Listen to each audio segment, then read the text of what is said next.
आराध्य के चरणों में वंदन। तीर्थंकर के प्रतिनिधि तेरापंथ के एकादशमाधिशास्ता आचार्य श्री महाश्रमण जी के चरणों में वंदन। मुनि श्री जितेंद्र कुमार स्वामी जी को वंदन। हमने 12 व्रतों के ऊपर कल कुछ सुना।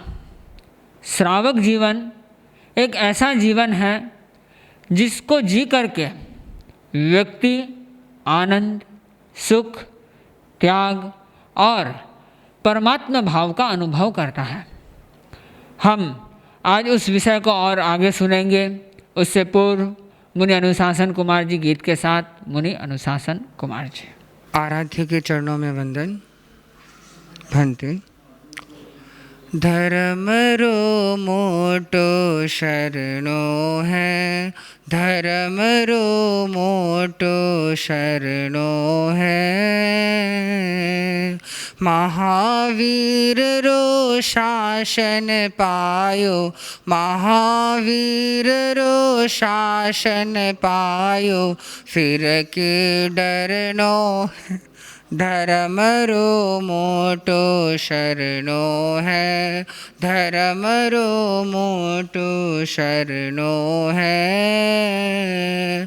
श्री भिक्षु रो शासन पायो, श्री भिक्षु रो शासन पायो, भव जल तरनो है, धर्म रो मोटो शरणो है, धर्म रो मोटो शरणो है। वीतरागता लक्ष्य आपनो, देव गुरु आधार, अरे हा देव गुरु आधार। समता राख्या मिटसी ममता, समता राख्या मिटसी ममता, तप संयम आचार, श्रावकपन शीतल झरनो है, श्रावकपन शीतल झरनो है। महावीर रो शासन पायो, महावीर रो शासन पायो, भव जल तरनो है, धर्म रो मोटो शरणो है। श्रावक मोटा पाप करे, नहीं कर झूठ परिहार, अरे हा कर झूठ परिहार। निंदा चुगली और मिलावट, निंदा चुगली और मिलावट, आत्म पतन रा द्वार, पाप शो पल पल डरनो है, पाप शो पल पल डरनो है। महावीर रो शासन पायो, महावीर रो शासन पायो, भव जल तरनो है, धर्म रो मोटो शरणो है। महावीर रे युग में श्रावक कामदेव आनंद, अरे हा कामदेव आनंद। श्री भिक्षुर संघ शोभजी, श्री भिक्षुर संघ शोभजी, पटवा विजया चंद, इगण में जीनो मरनो है, इगण में जीनो मरनो है। महावीर रो शासन पायो, श्री भिक्षु रो शासन पायो, भव जल तरनो है, धर्म रो मोटो शरणो है। जीवा जीव तत्वरा ज्ञाता, श्रावक सुखदाई, अरे हा श्रावक सुखदाई।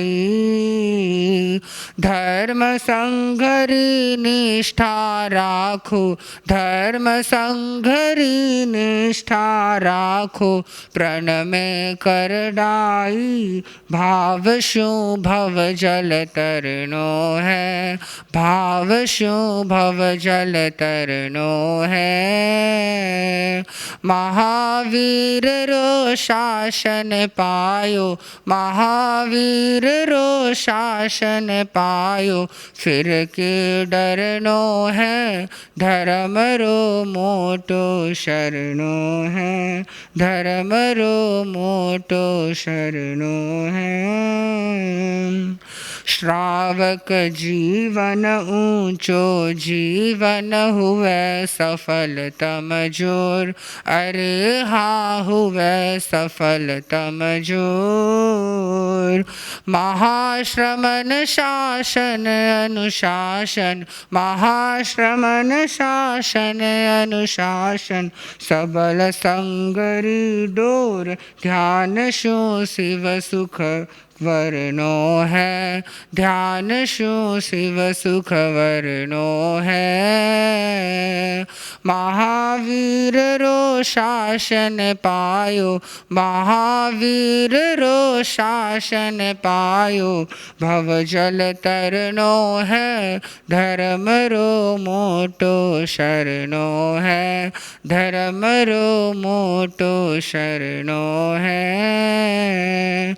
श्री भिक्षु रो शासन पायो, श्री भिक्षु रो शासन पायो, फिर के डरनो है, धर्म रो मोटो शरणो है, धर्म रो मोटो शरणो है। धर्म रो मोटो शरणो है। धर्म एक ऐसा शरण है जो व्यक्ति को त्राण देता है। हमने कल अहिंसा के विषय में सुना, धर्म के शुद्ध स्वरूप के विषय में जाना। आज हम श्रावक के सत्य व्रत को, श्रावक के अचौर्य व्रत को, ब्रह्मचर्य व्रत को और अन्य व्रतों को भी हम सुनेंगे। श्रावक के इन महान व्रतों को जो छोटे छोटे हैं, अनुव्रत हैं, जिसे हम स्वयं भी धारण करें और अपने अड़ोसी पड़ोसी सबको बताने की कोशिश करें कि ये कितने महान हैं। तो आए हम उन श्रावक धर्म को सुने, श्रावक के व्रतों के अतिचारों की और की सबकी हम मीमांसा करें। मैं निवेदन करूंगा मुनि श्री जितेंद्र कुमार जी स्वामी से कि वे श्रावक धर्म पर विश्लेषण करें। निवेदन मुनि श्री जितेंद्र कुमार जी स्वामी। अज्ञान तिमिरांधाना ज्ञानांजन शलाकया चक्षुरुन्मीलितं येन तस्मै श्री गुरुवे नमः, तस्मै श्री गुरुवे नमः। वीतराग प्रभु भगवान महावीर को वंदन। संयम जीवन प्रदाता परम पावन पूज्यपाद आचार्य श्री महाप्रज्ञ को प्रणाम। अंतः विराजमान मम जीवन निर्माता, निरंतर विकास के पथ पर आगे बढ़ाने वाले परमाराध्य प्रातस्मरणीय परम पूज्य आचार्य श्री महाश्रमण जी के चरणों में मेरी सभक्ति वंदना। और इस ऑनलाइन के माध्यम से न जाने कितने कितने श्रोतागण इस महत्वपूर्ण विषय पर श्रवण कर रहे हैं। श्रावक के 12 व्रतों के बारे में कुछ चर्चा हमने शुरू की थी। हमने जाना धर्म का मूल स्वरूप है अहिंसा और विश्वास पैदा करने वाली चीज़ है सत्य। विश्वास का यह मुख्य आधार बनता है। जो व्यक्ति सत्य बोलता है उसका विश्वास हर व्यक्ति करने लग जाता है।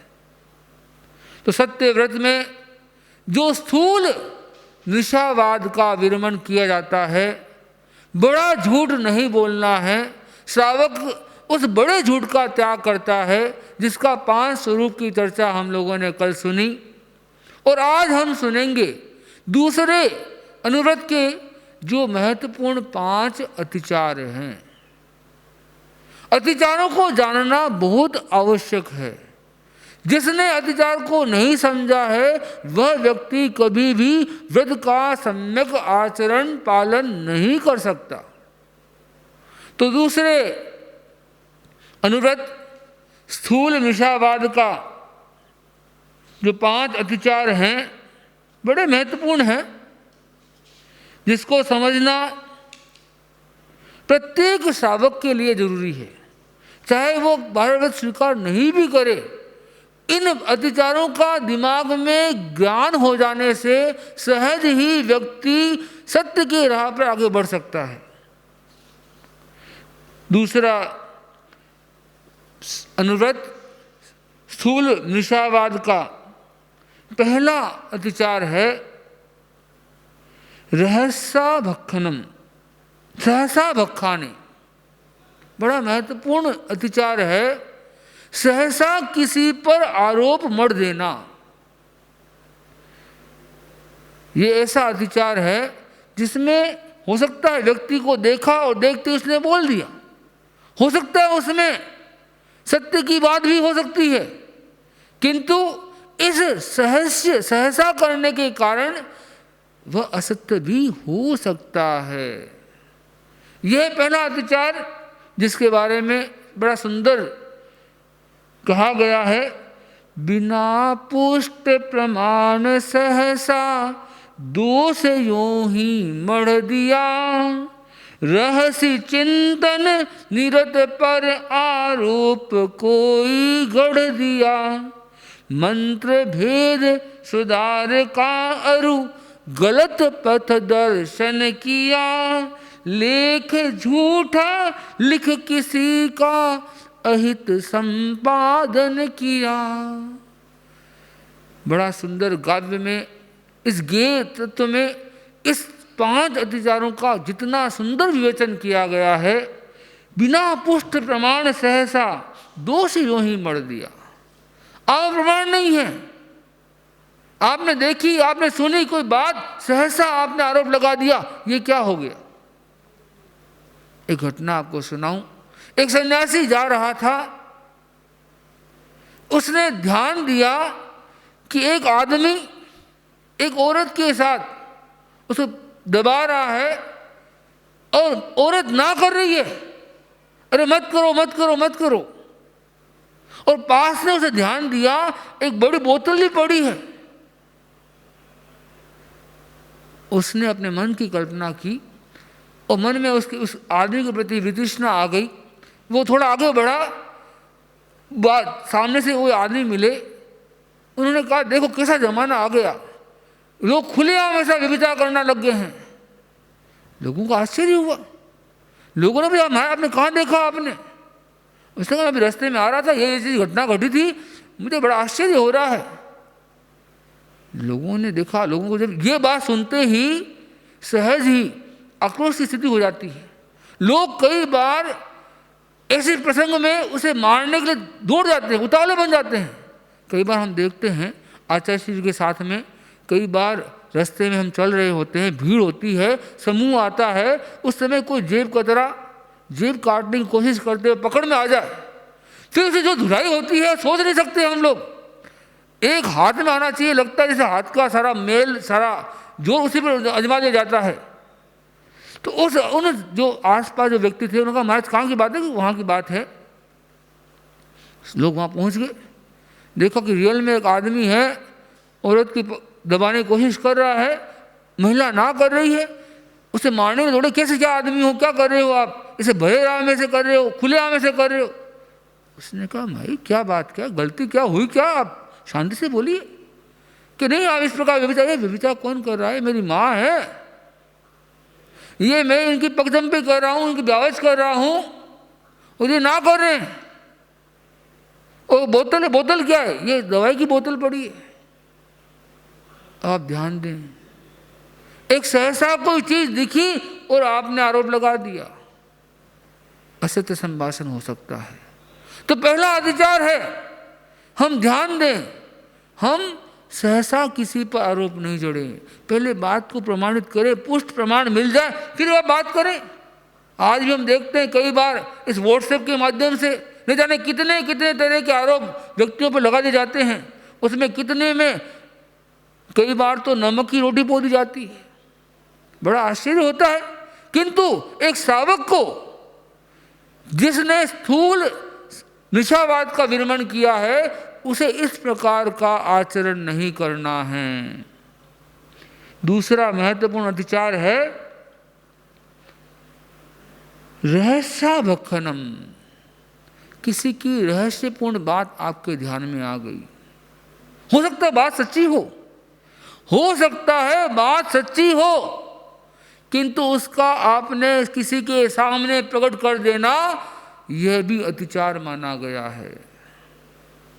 क्योंकि देखो कई बार दोस्त साथ में मिलते हैं, बातचीत करते हैं और बाद में कोई ऐसी रहस्यपूर्ण बात आपके कान तक पहुंच गई। अब उस रहस्यपूर्ण बात को आप प्रकट करेंगे बिना सोचे समझे, कई बार बड़ा अहितकारी काम ये हो जाता है। किसी की मनन भेदी बात जो होती सच्ची हो सकती है, झूठ नहीं हो सकती, जरूरी नहीं झूठ हो।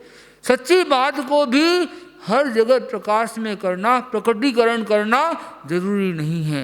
एक 12 वर्षीय श्रावक को चाहिए कि वह रहस्य अभ्याखान नामक जो दूसरा अधिकार है, सत्य अनुव्रत का दूसरा अधिकार है, वैसा काम नहीं करे। तीसरा महत्वपूर्ण अधिकार सदार मंत्र है। मुझे लगता है भगवान महावीर एक बड़े मनोवैज्ञानिक पुरुष थे। परिवार में बड़ी विसंगति हो सकती है कई बार, किस कारण से? पत्नी ने कोई बात बताई, कोई ऐसी बात पत्नी के बारे में, या पत्नी की कोई बात हो, या पत्नी देखो श्रावक है, श्रावक एक गृहस्थ जीवन में जीने वाला व्यक्ति है, उसके लिए एक विशेष रूप में भगवान महावीर ने तीसरा अधिकार बताया, स्वदार मंत्र भेद। अपने पत्नी का कोई ऐसा रहस्यपूर्ण बात हो जिसका प्रकट करना जरूरी नहीं हो, उसे आपने प्रकट कर दिया, वह सच्ची होने पर भी वह सत्य का अतिचार माना जाएगा। यह स्वदार का मतलब यह जरूरी नहीं है किसी पत्नी के लिए ही है। जो महिलाएं हैं, जो भाववती महिलाएं हैं, श्राविकाएं हैं, उनके लिए यहाँ पर हो सकता है स्वपतिदार भेद। अपने पति की कोई महत्वपूर्ण बात, गुप्त बात हो, उसका प्रकटीकरण करना, यह भी बहुत महत्वपूर्ण अतिचार है। इसका ज्ञान रहना जरूरी है। मैं कौन सी बात किसके सामने, कैसी बात किस रूप में प्रकट कर रहा हूं, इसका ज्ञान होना जरूरी है। चौथा अतिचार गलत पथ दर्शन करना। ये बड़ा महत्वपूर्ण पथ दर्शन की बात है। जैसे उदाहरण दूं आपको, एक आदमी गुटखा खाना शुरू कर रहा है, दूसरा आदमी बोल रहा है अरे कोई चिंता नहीं है। ये जो लोग कहते हैं ना कि गुटखा खाने से बड़ा पाप होता है, बड़ा नुकसान हो जाता है, ऐसी कोई बात नहीं है। मैं गुटखा खाते में 40 साल हो गए, आज तक मेरा कुछ नहीं बिगड़ा। आप ध्यान दें आप क्या कर रहे हैं। जो 12 वर्षीय श्रावक हो वह किसी का पथ दर्शन करे, उसे यह ध्यान रखना होगा कि मैं सच्ची बात बोलूं, अच्छी बात बोलूं, किसी को पथ को भ्रमित करने वाली बात नहीं बोलूं। कि हजारों लाखों लोग गुटखे खाने हैं, गुटखे खाने सब लोग नहीं मरने वाले कुछ लोग होते हैं, उनकी चिंता नहीं करनी चाहिए। इस प्रकार की, चाहे वह गुटखे के बारे में हो, चाहे शराब के बारे में हो, चाहे किसी अन्य तरह की बात में हो, चाहे बिजनेस के बारे में हो, किसी का गलत प्रदर्शन करना श्रावक के लिए अतिचार माना गया है। चौथा अतिचार है मूसोपदेशे, मिशोपदेश, झूठा उपदेश देकर के झूठी बात, गलत प्रदर्शन कर देना, यह श्रावक के सत्य अनुव्रत का अतिचार है। और पांचवा महत्वपूर्ण अतिचार है कूट लेख करने। कूट लेख करना, झूठा लेख लिख करके किसी को फंसा देना। देखिए ये अतिचार है। यदि आपने रियल में झूठा ही किया है तो वो अनाचार की कोटि में भी आ सकता है। यहाँ वो अर्थ है कि किसी को आरोप लगा करके ऐसे ही आपने साइन कर दिया, ये मन की प्रवृत्ति है, ये अतिचार है। तो श्रावक को सत्य अनुव्रत के रूप में ये 5 अतिचारों का ज्ञान करना जरूरी है, उन्हें आचरण करना जरूरी नहीं है, उसका उसे परित्याग कर देना चाहिए। तीसरा अनुव्रत, स्थूल अदत्ता दान विरमन। एक श्रावक है, श्रावक सांसारिक प्राणी है, उसे कई बार जान में अनजान में कई तरह की चोरियां करनी पड़ती है संभवतया, किंतु एक बात निश्चित है, चौर्य कर्म एक ऐसी चीज है जो मेरे ख्याल से 2 तत्व ऐसा मुझे लगता है जो संभवतया सभी धर्मों में जिसको स्थान दिया गया है, जिसका महत्व बताया गया है, जिसमें ये 2 चीजें हैं, उसे वो किसी भी धर्म संप्रदाय में उसे अच्छा नहीं माना गया है। पहला है असत्य संभाषण, दूसरा है अदत्ता दान। जितने भी धर्म संप्रदाय हों, झूठ बोलना बड़ा पाप माना गया है, चोरी करना बड़ा पाप माना गया है। श्रावक पूर्ण रूपेण यदि चोरी कर्म को छोड़ दे तो अति उत्तम काम हो सकता है, किंतु उसके लिए दुष्कर हो सकता है। उसके लिए स्थूल अदत्ता दान विरमन का विवेचन किया गया कि वह कम से कम बड़ी चोरी छोड़े। उसके स्वरूप के बारे में सुंदर लिखा गया है, व्रत अदत्ता दान विरमन तीसरा विख्यात है, स्थूल चोरी त्याग से इसकी सहज शुरुआत है। खात खन कर तोड़ कर दीवार चोरी ना करूं, ग्रंथि भेदन कर पराया धन कभी क्यों मैं हरूं। तोड़ ताला पतित विस्मित नहीं कोई चीज लूं, क्यों किसी धनवान का धन लूट कर उसको छलूं। 2 करण अरु 3 योगों से करूं व्रत पालना, चाहता मैं इस सुरक्षा कवच को संभालना। 5 चीजें बताई गई जो स्थूल अदत्ता दान संबंधित है कि मैं खाद खन कर, किसी के खाई खोद करके ऐसा चोरी कर्म में जो श्रावक है वह नहीं करे, ऐसा बड़ी चोरी नहीं करे। या फिर दीवार तोड़ करके चोरी करना, या ग्रंथि भेदन कर दिया, कोई चीज़ आपको मिली, कोई गांठ बंधी हुई थी, कोई ऐसी बंधी हुई चीज़ का उसका भेदन करके उसे निकाल करके पराया धन अपना लिया। तोड़ ताला तोड़ करके मैं कोई चीज़ ले लूँ। और एक बड़ा महत्वपूर्ण है, पतित विस्मित नहीं कोई चीज़ लूँ। आपके श्रावक के सामने कोई चीज़ गिरी हुई है, आपको मालूम पड़ जाए अमुक व्यक्ति की चीज़ है, उसे उठा लिया। या किसी ने देख लिया कि ये छोड़ के चला गया, भूल गया है, इसको मैं रख लूँ। इस तरह की मनोवृत्ति वाली जो बड़ी चोरी मानी जाती है, और किसी धनवान का धन लूट करके, ये धन की बात है। मुख्य रूप में आज हम देखें अनेक तरह के कर सरकार लगाती है। कई बार बड़े ऐसे कर का बचाव करने के लिए व्यक्ति 2 नंबर का काम कर लेता है, वो भी बड़ी चोरी के अंतर्गत आना चाहिए मेरे हिसाब से। किंतु मुख्य बात है श्रावक बड़ी चोरी का त्याग करे, ऐसा चोरी जिसमें लोक भंड और राजदंड मिलने की संभावना हो। लोगों के मन में ये चोर है, ये उंगली उठाते हुए कोई बात बोली जाए कि देखो इसने इतनी बड़ी चोरी की है, इसे अपराधी के कोटि में आया है, या राजदंड मिलने की संभावना हो। वर्तमान परिस्थितियों में जो दंड का अधिकारी है उसे चोरी के अंतर्गत आता है। ऐसी चोरी एक श्रावक नहीं करता। श्रावक संपूर्ण रूप में त्याग नहीं करता है। छोटी चोरी जो थोड़ी बहुत करनी पड़ती होगी उसके मन में ये भाव रहता है कि ये मेरी मजबूरी है, मैं संपूर्ण रूप में त्यागी नहीं बन सकता, किंतु मैं जागरूकता पूर्वक बड़ी चोरी का त्याग करूंगा। इस अचौर्य अनुव्रत के या स्थूल अदत्ता दान विरमण व्रत के भी 5 बड़े महत्वपूर्ण अतिचार हैं जो प्रत्येक श्रावक को जानने चाहिए। ली चुराई वस्तु या सहयोग चोरों को दिया, जा विरोधी राज्य में लंघन व्यवस्था का किया, तोल अथवा माप में की हो कमी बेसी अगर, लोभ वश पकड़ी कभी बेमेल मिश्रण की डगर। ये बड़े महत्वपूर्ण अतिचार है। मैं पहले ही बता चुका हूँ, अतिचारों का ज्ञान होना बहुत जरूरी है। जिसने अतिचारों को नहीं समझा है वह कभी भी 12 व्रत को सम्यक रूप में स्वीकार नहीं कर पाएगा। ली चुराई वस्तु, चोर ने जो चोरी की, उस व्यक्ति को आपने खरीद लिया, उसको बेचने में सहयोग किया, ये क्या है? ये अप्रत्यक्ष उसे और प्रोत्साहित करने की दिशा में आगे बढ़ाना है। हालांकि आपने चोरी नहीं की है, किंतु आपको पता चल जाए अमुक वस्तु चोरी की है, कम मूल्य में मिल रही है, उसे ले लो, अर्थात उस चुराई हुई वस्तु को आपने ग्रहण किया। ये क्या है? ये पहला अतिचार है, स्तेनारित।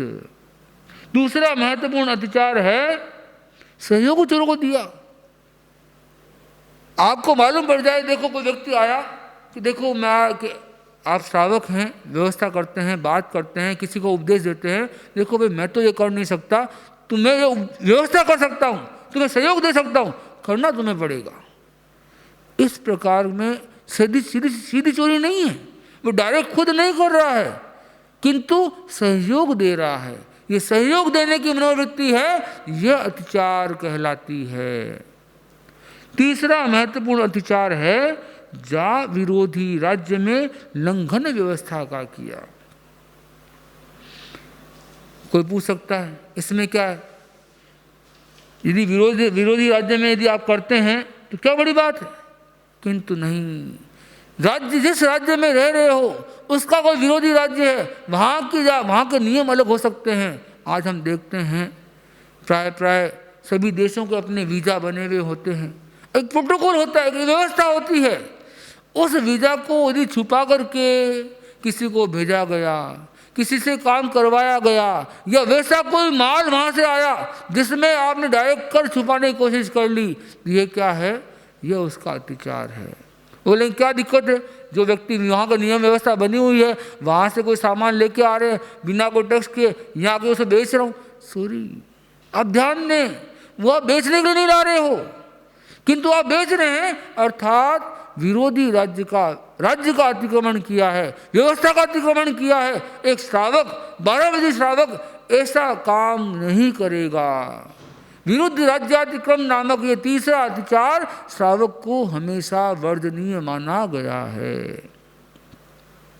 चौथा अतिचार तोल अथवा माप में की हो कमी बेसी अगर, यदि आप तोल माप में कमी बेसी कर रहे हो, उसे मालूम नहीं पड़ रहा है सामने वाले व्यक्ति को, किंतु आपको तो मालूम पड़ रहा है कि मैं क्या कर रहा हूँ। मैं दिखा रहा हूँ 1 किलो और दे रहा हूँ 990 ग्राम, 10 ग्राम की बात क्यों न हो। इस प्रकार यदि आप कमी बेसी कर रहे हैं और जब लेने की बात आती है तो मैं 1 किलो की जगह 1 किलो 20 ग्राम ले रहा हूँ, तो क्या है? वह भी चोरी का, इस तीसरे अनुव्रत का अतिचार माना गया है। श्रावक को उसका स्वरूप भी समझ करके उसका परिहार करना चाहिए। और 5वां महत्वपूर्ण अतिचार है लोभवश पकड़ी कभी बेमेल मिश्रण की डगर। कई बार हम देखते हैं लौंग लेते आते हैं। एक बार एक घटना आई कि लौंग लेके आए, संतों ने मुंह में रखा, 2 लौंग मुंह में रखी, न स्वाद है न कुछ नहीं। फिर ध्यान दिया वह लकड़ी का लौंग बनाया हुआ, एकदम लग रहा है साक्षात कि लौंग ही है। यह मिलावट की भावना क्यों आई? किसी को तकलीफ देने की बात क्यों आई? लाभ के लिए। लोभवश व्यक्ति कई बार इस प्रकार बेमेल मिश्रण कर लेता है, कई बार ऐसा मिलावट का काम कर देता है, उसके कारण उस यूज करने वाले व्यक्ति का बड़ा नुकसान हो जाता है। ये चोरी नहीं भी हो किंतु ये चोरी का अतिचार माना गया है। होली के प्रसंग में रंग लगाते हैं लोग, कई बार रंग दिखाते हैं, एकदम रंग लग रहा है, उसमें केमिकल का प्रयोग कर दिया, जगा तो दिया, कितनी उस शरीर की क्या स्थिति बनी होगी। ऐसे गिने जाने कितने कितने चीज हो, चाहे गेहूं में हो, चाहे चावल में हो, ऐसे कितने ही कोई भी तरह के प्रकार की हो, जहाँ मिलावट की भावना आ गई वह इस अचौर्य अनुव्रत अर्थात स्थूल अदत्ताराम विरमण का अतिचार माना गया है। तो हमने 3 व्रत सुन लिए। चौथा महत्वपूर्ण व्रत है स्वदार संतोष व्रत, स्वपति व्रत, स्वप्रति संतोष व्रत। संसार में ब्रह्मचर्य को बड़ा उत्तम माना गया है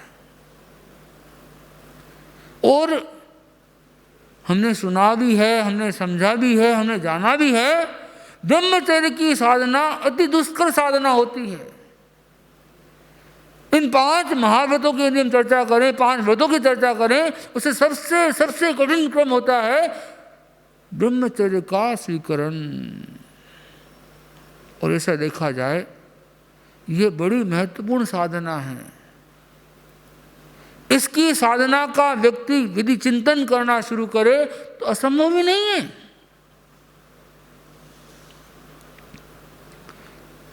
किंतु श्रावक है वो संपूर्ण रूप में त्याग नहीं करता है। जो एक पत्नी का व्रत स्वीकार करता है, जो मेरी पत्नी है उसके अतिरिक्त संसार के जितने भी बहनें हैं उनमें मातृभाव या भगिनी भाव रखूंगा, इस प्रकार की जो चेतना का विकास करता है वो बड़ा अति उत्तम माना गया है। आज हमारे सामने कोई प्रश्न खड़ा कर दे कि क्या फर्क पड़ेगा, जब वो अरुण का सेवन तो कर ही रहा है, एक के लिए क्या फर्क पड़ेगा। तो उन्हें उदाहरण दिया जाए, समझा दिया जाए। एक अच्छा उदाहरण दिया गया है।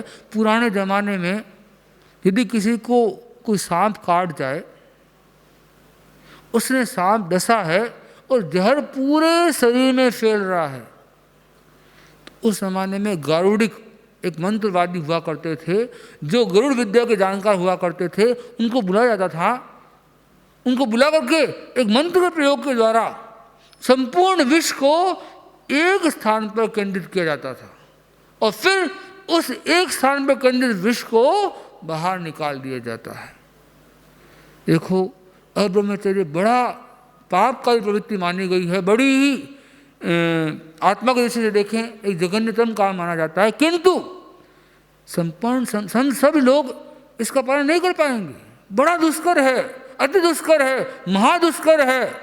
किंतु यदि वह एक विष के समान मान ले, यदि वह कहीं भी सीमाकरण नहीं करेगा, कितना ही भोग भोगता जाएगा, न जाने कितने कितने विष के कारण उसकी स्वयं की आत्मा गलित पवित्र पावन नहीं बन पाएगी, पतित हो जाएगी। यदि वो एक संपूर्ण रूप में निकाल कर एक पर यदि कंट्रोल करता है, उसे अति उत्तम माना गया, ताकि उस अब्रह्मचर्य की शक्ति की सीमाकरण हो जाए। श्रावक के लिए बड़ा सुंदर कहा गया है इस अतिचार का, इस अनुव्रत के स्वरूप के बारे में। अनुव्रत चौथा निरूपित स्थूल मैथुन विरति है, जिंदगी भर पालने से सहज होती सुगति है। दिव्य भोगों को न भोगूं दो करण त्रय योग से, विरत मैथुन से रहूं मैं आत्मबल सहयोग से। मनुज याति अंत विषयक काम भोग अनल्प है, ना करूं मैं कभी सेवन काय से संकल्प है। 3 तरह के भोग माने गए हैं, दिव्य, मनुष्यिक, मानसिक और तेजंशिक। देवता के साथ भी व्यक्ति भोग कर सकता है, ऐसे प्रसंग भी आते हैं, और मनुष्य के साथ भोग होता है। और तीसरा है तिर्यंश संबंधी। श्रावक के लिए देवताओं का संपूर्ण रूप में त्याग, मनुष्य का एक कर्ण एक युग के अपनी पत्नी के अतिरिक्त या अपने पति के अतिरिक्त, और अन्य तिर्यंश के साथ संपूर्ण रूप में त्याग कर दिया जाता है। इस प्रकार सिर्फ भोग की बात जो कही गई है, केवल संभोग की बात नहीं है, केवल काम भोग की बात नहीं है। मुख्य बात इसका है इंद्रियों का नियंत्रण। ये जो चौथा अनुव्रत है उसका मूल ध्येय यदि समझा जाए कि हम अपने 5 इंद्रियों पर नियंत्रण करने का प्रयास करें। इस जगत में 5 इंद्रियों का उपयोग बड़ा अच्छा उपयोग हो सकता है। हालांकि इंद्रिय क्षेयोपशमी भाव है, कुछ अच्छे क्षेयोपशम के कारण हमें पूर्ण इंद्रियों की प्राप्ति हुई है। और 5 इंद्रियों में देखें तो 2 इंद्रियां कामी हैं, 3 इंद्रियां भोगी है। आंख और कान ये कामी मानी गई है, जिसमें डायरेक्ट संपर्क जरूरी नहीं है। आप आंख से देखते हैं, कान से सुनते हैं, इस प्रकार कितना ही ज्ञान कर लेते हैं। यदि मैं गलत नहीं बोलूं तो 50% हमारा ज्ञान इस आंख के कारण होता है, और 50% ज्ञान हमारा यदि हो तो कान से हो सकता है। यदि हम इन दोनों पर संयम करना, कंट्रोल करना शुरू कर दें तो अनावश्यक बहुत सारी बातों से हम बच सकते हैं। किसी को आत्मिक चेतना की आगे बढ़ना हो, आत्मिक आनंद की अनुभूति करने का प्रयास करना हो, उसे इस प्रकार प्रयास पूर्वक, देखो ये एक दिन की साधना नहीं है, इसका प्रयास किया जाए, सतत सतत प्रयोग किए जाएं। ऐसे अनेकों प्रयोग हैं जिससे हम अपने इंद्रियों को वश में कर सकते हैं। 5 इंद्रियां हैं, उनमें आँख और कान जो कामी मानी गई है, इनका संयम करना शुरू करें। और जो बाकी 3 इंद्रियां हैं जो भोगी कहलाती है, घ्राणेन्द्रिय, रसनेन्द्रिय और स्पर्शनेन्द्रिय, इन 5 इंद्रियों का हम संयम करना शुरू कर दें तो शायद हम इस चौथे अनुव्रत के मूल हार्द को पकड़ पाएंगे। यदि व्यक्ति खाने का संयम नहीं करेगा तो निश्चित रूप में उसके भीतर वासना के भाव उद्दीत हो सकते हैं। यदि हम ध्यान देंगे, साधु की जो 9 व्रत, 9 सील की 9 बाढ़ है और 10वां एक परकोटा है, उसमें बड़ा सुंदर विवेचन किया गया है। साधु अति स्निग्ध आहार, अति उद्दीत करने वाला आहार करने से बचे, अति रस लेने से बचे, क्योंकि ये जो चीज़ें हैं, ये 5 इंद्रियां हैं, ये अच्छी भी हो सकती है, बुरी भी हो सकती है। संयम पूर्वक करने से ये इंद्रियां हमें आत्मा की तरफ आगे बढ़ाएगी, और असंयम होते हुए ये इंद्रियां हमें दुर्गति की ओर ले जाएगी। इंद्रियों का यदि हम ध्यान दें ब्रह्मचर्य की दृष्टि से कि हम अपने 5 इंद्रियों को वश में करने का प्रयास करें, 5 इंद्रियों को संयम करने की दृष्टि से अनेकों प्रयोग है। एक प्रयोग मैं आपको बताना चाहूँगा जिसका नाम है सर्वेंद्रिय संयम मुद्रा। बड़ा सुंदर प्रयोग है। परम पूज्य आचार्य श्री महाप्रज्ञ जी फरमाया करते थे कि किसी के मन में किसी भी प्रकार का कोई बुरा विचार आ रहा हो, इंस्टेंट रूप में, जैसे एलोपैथी दवाई दी जाती है, अभी दवाई हुई, दर्द हुआ, एक इंजेक्शन दिया, दर्द से राहत, एक गोली खाई, पेन किलर गोली खाई, एक दर्द हो रहा था, एक बार दर्द से निजात मिल गई। एक बड़ा सुंदर प्रयोग आचार्य श्री महाप्रभु जी फरमाया करते थे, सर्वेंद्रिय संयम मुद्रा।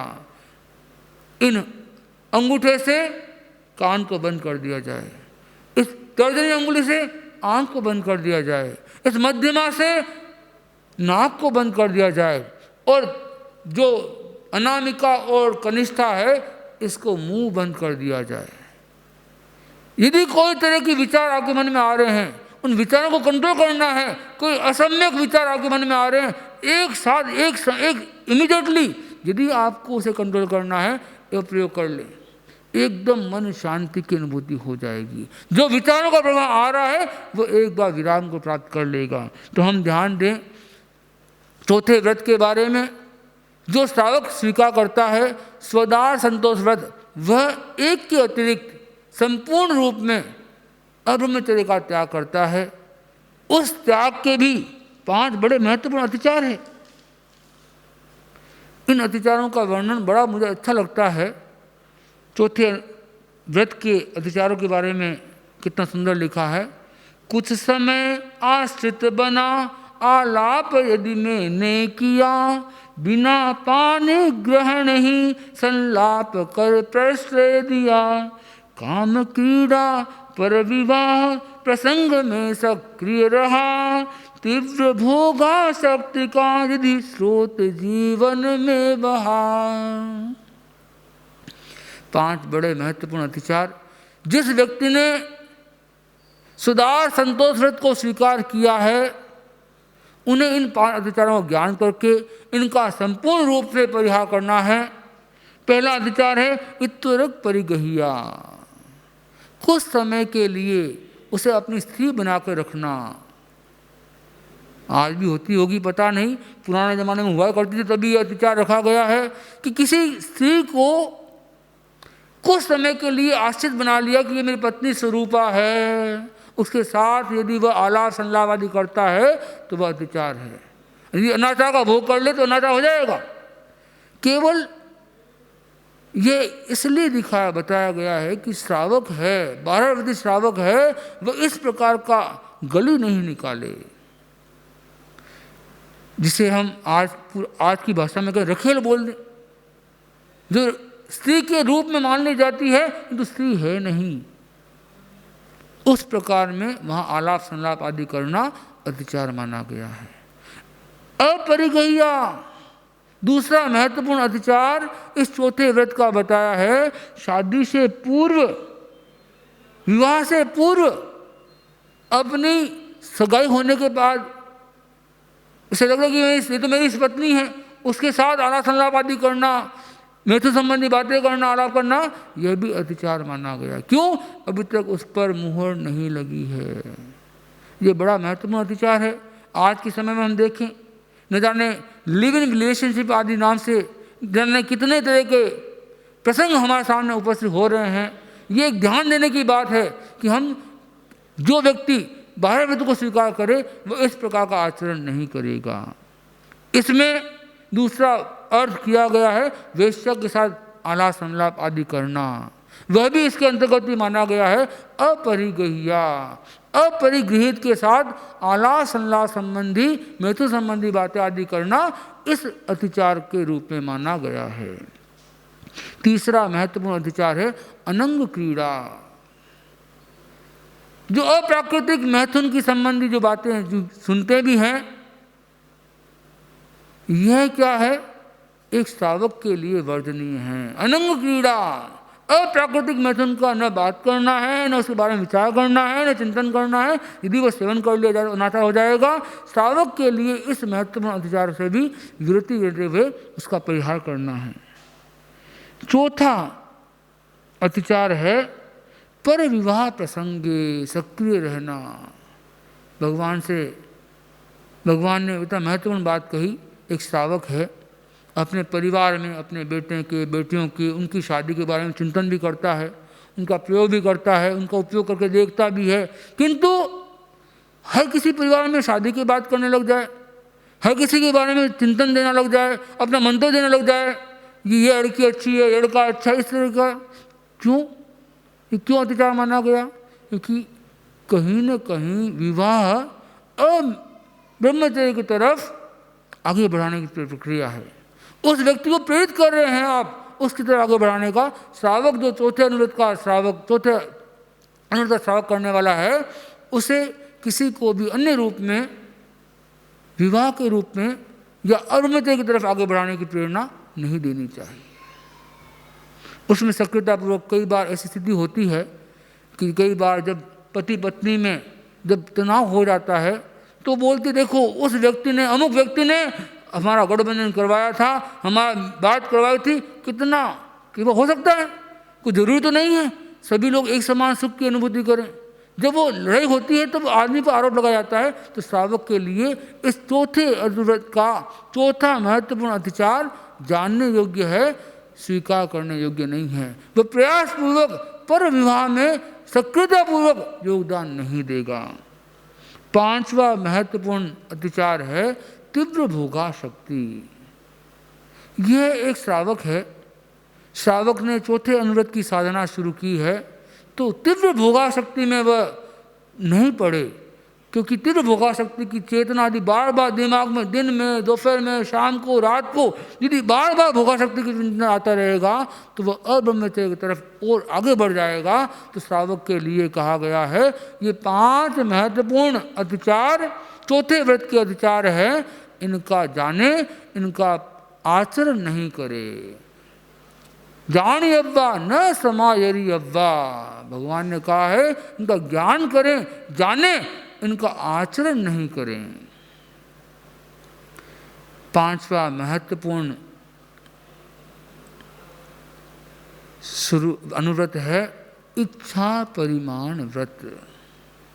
बड़ा सुंदर व्रत लगता है मुझे, क्योंकि इच्छाओं के बारे में न जाने कितनी कितनी बातें लिखी गई है। इच्छा हो आकाश समा अनंतिया, इच्छाएं आकाश के समान अनंत हैं।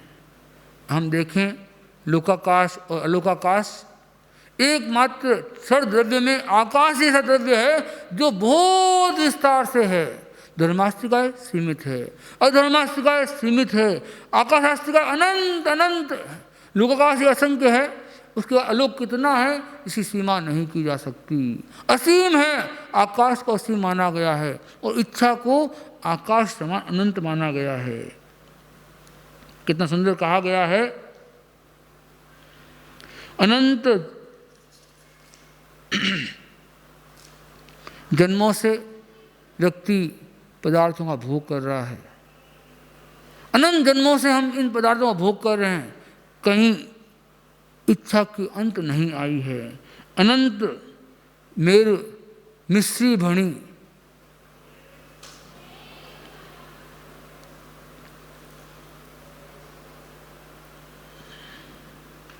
इच्छा को आकाश समान अनंत माना गया है।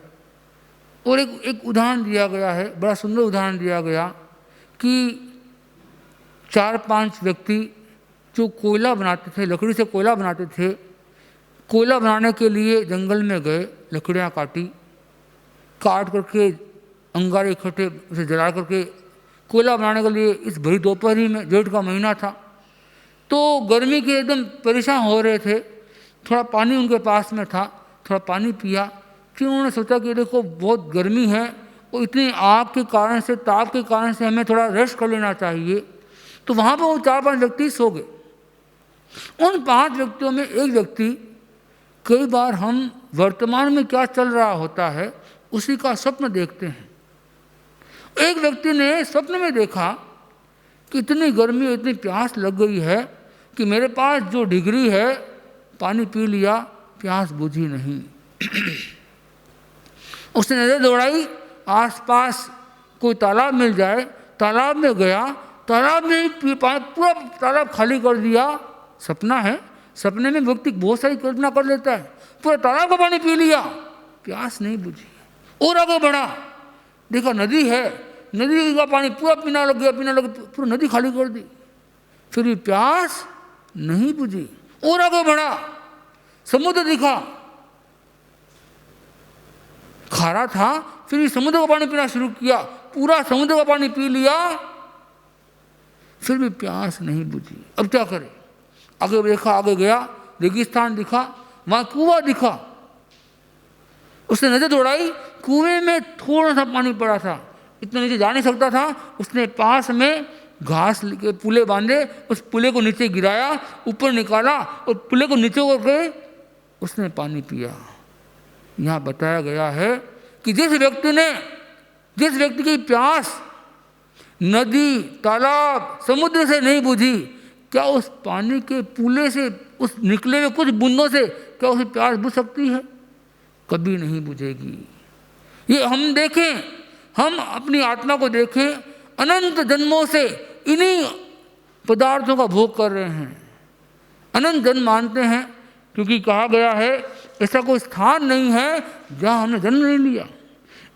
ऐसा न सा जाई न सा जोनी न तम थाणम न तम कुलम जत्र जीवे न उत्पन्नो संसारम्य अनंत। कहा है ऐसा कोई स्थान नहीं है, ऐसी कोई योनि नहीं है, ऐसा कोई कुल नहीं है जिस जीव ने कितनी बार उनमें जन्म लिया हो। कितने ही प्रकार, कितने ही बार हमने विभिन्न रूपों, क्योंकि ये आत्मा अनंत काल से इस संसार में परिभ्रमण कर रही है, इसलिए अनंत मेरु मिश्री भरी कि तृप्त न हुए लिगार। हमने अनंत मेरु जितनी मिश्री को खा लिया, फिर भी यह हमारा शरीर तृप्ति की अनुभूति नहीं कर पाया है। यहाँ पर ये बड़ा महत्वपूर्ण 5वां अनुव्रत श्रावक के लिए कहा गया है, इच्छाओं का परिसीमन करे, इच्छाओं का परिमाण करे, क्योंकि आवश्यकता की पूर्ति हो सकती है, आकांक्षाओं की पूर्ति संभव नहीं है। बड़ा सुंदर वाक्य बता रहा हूं, आवश्यकता की पूर्ति संभव है किंतु आकांक्षाओं की पूर्ति संभव नहीं है। परम पूज्य आचार्य श्री महाश्रमण जी ने एक बड़ा सुंदर, ऐसे अनेक बातें आचार्य जी की बड़ी महत्वपूर्ण बातें हैं, उनका एक कोटेशन बड़ा बहुत अच्छा लगता है, तुम अपनी आकांक्षाओं को सीमित कर लो, तुम्हारे दुख सीमित हो जाएंगे। और ये बड़ी सच्ची बात है। व्यक्ति आकांक्षाओं के कारण से न जाने कितने तरह के दुख को आरूढ़ कर लेता है, आवाहन कर लेता है, उठा लेता है, जगा लेता है। व्यक्ति को चाहिए अपनी आकांक्षाओं को सीमाकरण करे। इच्छा आकाश समान है जिसे भरा नहीं जा सकता। ये ऐसा पात्र है जिसमें जितना डालोगे और ज़्यादा भड़कती रहेगी। आग में यदि कोई ईंधन डाला जाएगा, आग कभी बुझने वाली नहीं है। उसके लिए एक बड़ा महत्वपूर्ण डाला, एक सूत्र दिया गया, मत डालो, भरने का प्रयास मत करो, अपने आप भरने लग जाएगा। डालो मत, पूर्ति मत करो, अपने आप उसकी इच्छा शांत हो जाएगी। इच्छा को भूगो मत, परिमाण करो। व्यक्ति देखे सुबह से लेकर शाम तक कितनी तरह की इच्छाएं दिमाग में आ जाती है, कहाँ की बातें इच्छा के रूप में व्यक्ति के मन में आ जाती है। यदि वह सब इच्छाओं को पूरा करने लगने की कोशिश करने लग जाएगा तो वह कभी भी इस जीवन में नहीं, अनंत जन्मों में भी वह सुख की प्राप्ति नहीं कर सकता। तो कहा गया है, इच्छाओं को भूगो मत, इच्छाओं पर परिमाण करो। आनंद सनोपासक की बात करें, जिसके पास 4 करोड़ हिरण्य उसके निधान में थे, 4 करोड़ हिरण्य उसके व्यापार में लगे हुए थे और 4 करोड़ हिरण्य उसके ब्याह आदि में लगे हुए थे, वृद्धि को प्राप्त हो रहे थे। उसने संकल्प किया इन 12 करोड़ हिरण्य, इन मुद्राओं का अतिरिक्त संपूर्ण रूप में त्याग कर लेना। अब कोई प्रश्न कर सकता है कि महाराज 12 करोड़ हिरण्य वाला व्यक्ति ये संकल्प करता है तो क्या बड़ी बात है। मैं फिर कहता हूं, सीमाकरण होता है। एक समुद्र में एक छोटा सा द्वीप भी आपने रख लिया, उस अथाह समुद्र का त्याग करना बड़ा अच्छा माना जाता है, उपयोगी माना गया है, क्योंकि उसका जो अव्यक्त का पाप लगने वाला है उससे सहज ही आप विरत हो जाओगे। इस इच्छा परिमाण को समझाने के लिए एक सुंदर रूपक दिया गया, बड़ा अच्छा रूपक है कि एक व्यक्ति को दाह ज्वर हुआ, भयंकर वेदना हो रही, भीतर में गर्मी का एहसास हो रहा है।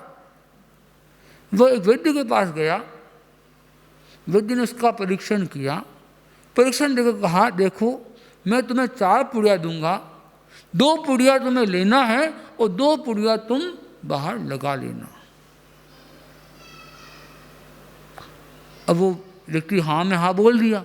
घर पहुंचा, उसे याद नहीं रहा कौन सी पुड़िया लगानी थी, कौन सी पुड़िया लेनी थी। उसने 2 तो लेनी है, उसने 2 मुंह में डाल दी और 2 बाहर लगा ली। और कुछ ही क्षणों में उसका दाह भयंकर रूप में बढ़ने लग गया, सहन नहीं हुआ, वापस भागा, वैद्य के पास पहुंचा। वैद्य से कहा, अरे बड़ी स्थिति हो रही है। उसने कहा, मैंने तुम्हें दवाई दी थी अभी, कि आपने दी तो थी पर मैंने 2 लिए और 2 मैंने लगा लिए। उसने कहा, तुमने गलती तो नहीं की, जो लेने की थी वो लिया, दूसरी ले ली। उसने, मुझे याद नहीं रहा, 2 बड़े थे, 2 मैंने खा ली और 2 मैंने लगा ली, इसीलिए बढ़ गया है। आप ध्यान दें, 4 चीज़ें बड़ी प्रसिद्ध है, अर्थ, काम, धर्म और मोक्ष। ये 4 पुड़िया मान ली। व्यक्ति के भीतर में 2 चीज़ लगाने की है, अंदर ले जाने की है, वह है धर्म और मोक्ष, और बाहर लगाने की है अर्थ और काम। इनका धीरे धीरे कम होता जाएगा तो भीतर से भीतर की चेतना और बढ़ती जाएगी। जितना जितना अत्याग भाव है वह कम होता जाएगा, भीतर की चेतना बढ़ जाएगी। किंतु वर्तमान युग में देखें, अर्थ और काम भीतर चला गया है और धर्म और मोक्ष बाहर आदमी दिखाने के प्रयास करने लग जाता है। तो हमें ध्यान देना है कि इस 5वें अनुव्रत में श्रावक अपनी इच्छाओं का परिसीमन करता है, प्रमाण करता है, ताकि भीतर की चेतना उसे जागृत रहे, प्रमाण करे, भीतर में धर्म और मोक्ष का साधन आगे बढ़ता जाए, वह उसके आगे बढ़ता जाए, ताकि बाहर का अर्थ और काम धीरे धीरे कम हो जाए।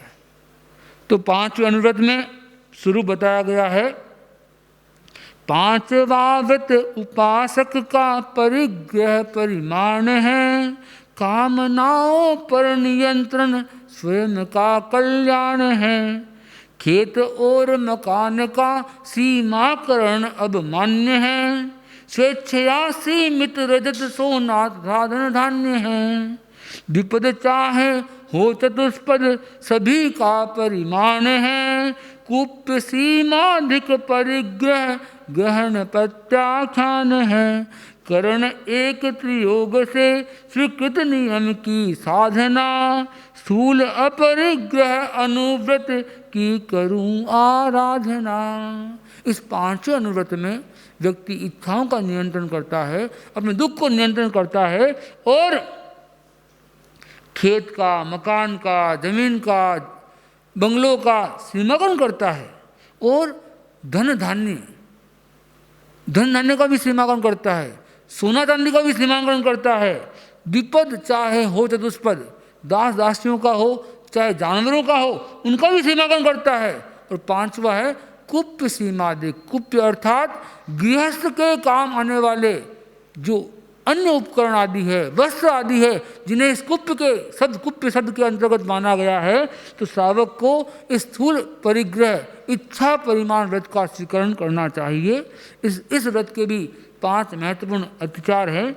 खेत घर सोना रजत परिमाण का लंघन किया, और सीमा से अधिक धन धान्य मैंने रख लिया, द्विपद दासी दास पशु संख्या अगर ऊपर चढ़ी, कुप्य शेष अशेष सामग्री सदन की जो बड़ी। जो व्यक्ति ने 5 चीज़ें बताई गई है जिनका सीमाकरण इस 5वें अनुव्रत में किया है, खेत घर सोना चांदी, इनका सीमा से अतिरिक्त कर लेना, सीमा से अतिरिक्त संग्रह कर लेना, क्योंकि देखिए ये संग्रह की मनोवृत्ति है, यही हमें इस अनुव्रत को स्वीकार करने में बाधक बनती है। तो व्यक्ति संग्रह की मनोवृत्ति को बंद करे, कम करे, अल्पीकरण करे, जो उसने स्वीकार किया है उसका प्रमाण का अतिक्रमण नहीं हो, चाहे द्विपद दास दासी का हो, चाहे चतुष्पद पशु पक्षियों का हो, अथवा जो शेष सामग्री जो सीमा जिसने जितनी सीमा की है, सीमा करने में आप स्वतंत्र हैं, सीमा करने में आप सब कुछ देख लें, जितनी आपने सीमा की है उस सीमा का अतिक्रमण करना, उससे प्रमाण का अतिक्रमण करना, ये आपका अतिचार माना गया है। तो आज हमने 5 अनुव्रतों के बारे में जाना, उनके स्वरूप को जाना, उनके अतिचारों को जाना। आगे आने वाले अनुव्रतों के बारे में हम कल भी सुनेंगे। इन्हीं भावों के साथ ओम अरहम सुने मंगल पाठ। चत्तारी मंगलम अरहंता मंगलम सिद्धा मंगलम साहू मंगलम केवली पन्नतो धम्मो मंगलम। चत्तारी लोगुत्तमा अरहंता लोगुत्तमा सिद्धा लोगुत्तमा साहू लोगुत्तमा केवली पन्नतो धम्मो लोगुत्तमो।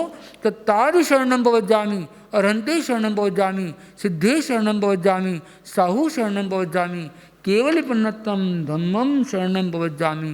विघ्न हरण मंगल करण स्वाम भिक्षुनो नाम गुण औलख स्मरण किया सरे अत्यंत काम जय सा जय।